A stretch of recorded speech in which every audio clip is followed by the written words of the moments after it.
Excuse me. Hi, let's talk about Life is Strange Double Exposure. And if you can't tell by my collection of Life is Strange games, my game accurate code that I just got from Insert Coin today, I really like this game.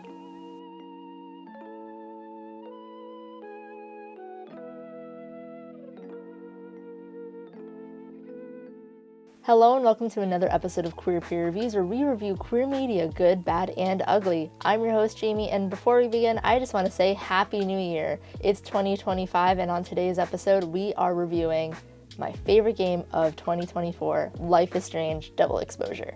If you're new to the channel, welcome aboard. If this isn't your first time here and you've seen our previous reviews of the Life is Strange series, it is no mystery that this is my favorite game series of all time. I played the first game when I was in high school, and it meant so much to me that I even had Life is Strange in my Instagram bio. But this is the fifth installment in the Life is Strange series, and while the first and second game were developed by Don't Nod, with all due respect to them, when Deck 9 grabs a hold of a Life is Strange game, there's just something about it that really makes you feel like you're at home. Don't Nod did a great job on the first and second game. They really set the tone for the series, but Deck 9 just deserves all the applause. This game is so dynamic. The world is just so interactive. The graphics and everything about this game is... If you compare it to the first game, obviously you're going to see a difference, but even looking back at True Colors, which was the most recent game in the series before Double Exposure, there's already such a huge jump in like the storytelling, how you interact with the world, and like I think the biggest thing that took me by surprise when I started playing was just how fluid the camera was and how like the hair texture too. That was amazing, but like that's not the most important part of this game, but I just wanted to take a moment to praise Deck 9. I love Deck 9. When I played Before the Storm, there was something about it that was the first game they did in that series where I was just blown away by the storytelling. So Double Exposure takes place approximately 10 years since the Arcadia Bay aftermath, and Max is gotten older. She's also gotten significantly bolder. But before we do anything else, maybe we should sleep on it? In my bed? And her character has significantly developed. She's mature now, and like I said, she's super bold. Like, just some of her lines in this game, I don't even recognize this Max Caulfield. She, in a good way, of course, because she's come a long way. And not only that, she's got a new power, and it's not turning back time. Max discovers she has these powers to shift through two different dimensions after her best friend at college, Safi, is murdered. After stargazing with their best friend Moses, Safi goes off to take a phone call, and shortly after that, Max discovers her with a gunshot wound, and she's dead. After some time has passed, Max discovers that she can shift through two different worlds, the world where Safi is dead and the world where Safi is alive. So who is Safi? Safi is the daughter of the president of Caledon University. And with her being murdered and all, it kind of sparks kind of like a whodunit type of scenario. And looking back at it now, my guesses were really ridiculous because I love whodunit movies and games, and I love making the wildest guess, but unfortunately, my guess was really wrong. Okay guys, playing Life is Strange Double Exposure, I am just going to make my guess now because I love whodunits, and I like guessing the craziest stuff, so I am going to make a guess that it is Diamond. I think this guy, Lucas, is a red herring. I think they're trying to make us think it's him, but it's not.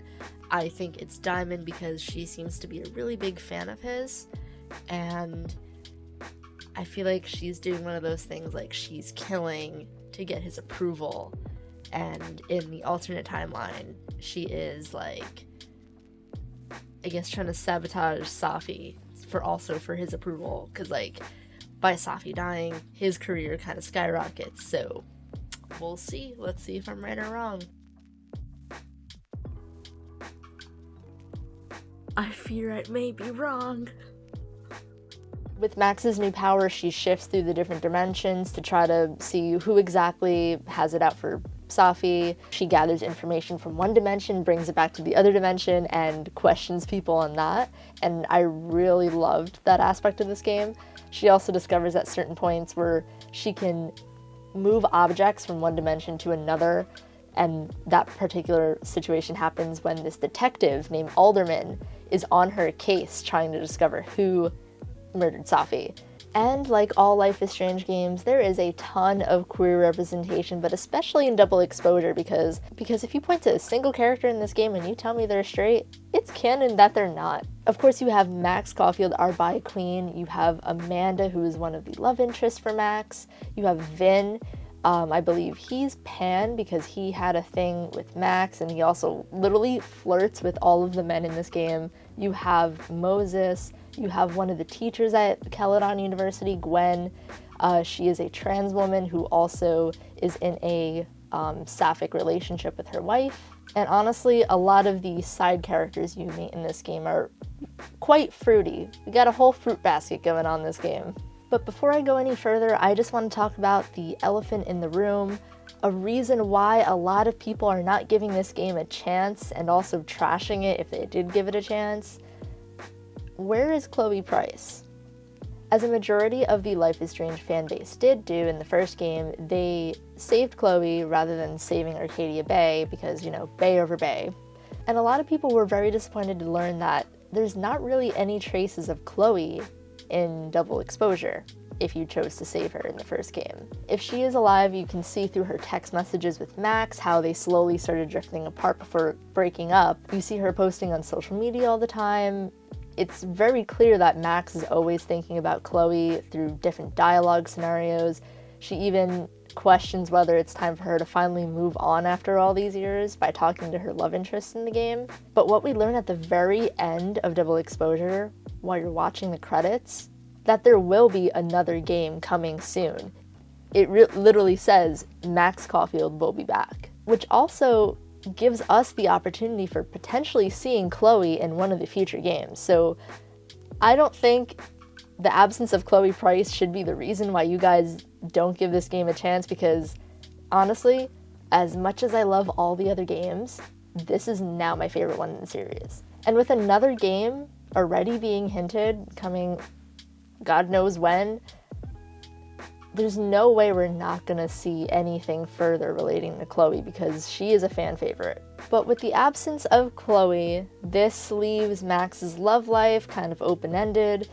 We have two love interests in this game. We have Vin, and then we also have Amanda. And if you're sapphic like me, gotta go for Amanda. The chemistry that her and Max have is just really cute. Like, Max becomes honestly just a gay disaster, and the way that she tries to flirt with Amanda is just really funny at times. But no matter who you choose in whichever universe, because you could choose Amanda, you could choose Vin, you could choose neither, or you could choose both, because one can only happen in one universe while the other happens in the other one. There really is no closure with that relationship at the end of the game.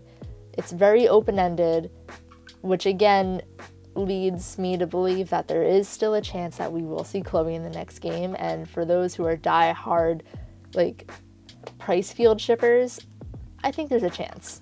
Alright, so I'm about to talk about the biggest twist in this game. Your best friend Safi, the one that was murdered, and you're trying to investigate who murdered her, turns out she has powers. She is a shapeshifter, which blew me away. She's been shapeshifting into different people you've been talking to, which kind of messes up your investigation a little bit. And you also find this photo. The last photo that Safi ever takes is a photo of Max holding a gun right to the camera, which kind of sparked a few memes of Max holding a gun, which I thought were really funny. But by the end of the game, I really don't want to spoil too much of this game, as much as I want to yap and yap and yap about it, because I can, but I don't have enough time for that, I'm sorry. Safi goes off to try to find other people with powers. And as you saw in my previous clip, I thought the person who murdered Safi was Diamond, because I thought that would have been such a insane reveal. Again, I was wrong. But you see Safi approach Diamond at the end credit scene because she has powers as well. And I really can't wait to see where the next game goes with this. I don't know if there's going to be further games after like the Double Exposure sequel, or if that's going to be the last game, which I really hope not, because I love Life is Strange, as you couldn't tell already. But it's just, it was such a great game, and I'm speechless because I love this game so much. I love Life is Strange so much. I have posters in my room. This game means so much to me, and playing this game for the first time, it made me really emotional, because if you see how far the game has come since the original one, you're going to be blown away by Double Exposure. But anyway, I'm going to stop yapping about this game, because you already know how I feel. Go play it for yourself and let me know down below in the comments whether you've played it already, what you think about the game, or anything. Maybe you disagree with me, maybe you think the game sucks, let me know. But thank you so much for watching another episode of Queer Peer Reviews. Check out the links in our description for links to our social media pages, as well as our Ko-Fi. Maybe donate $1 or $2. Help us keep this channel going. But we'll see you on the next one.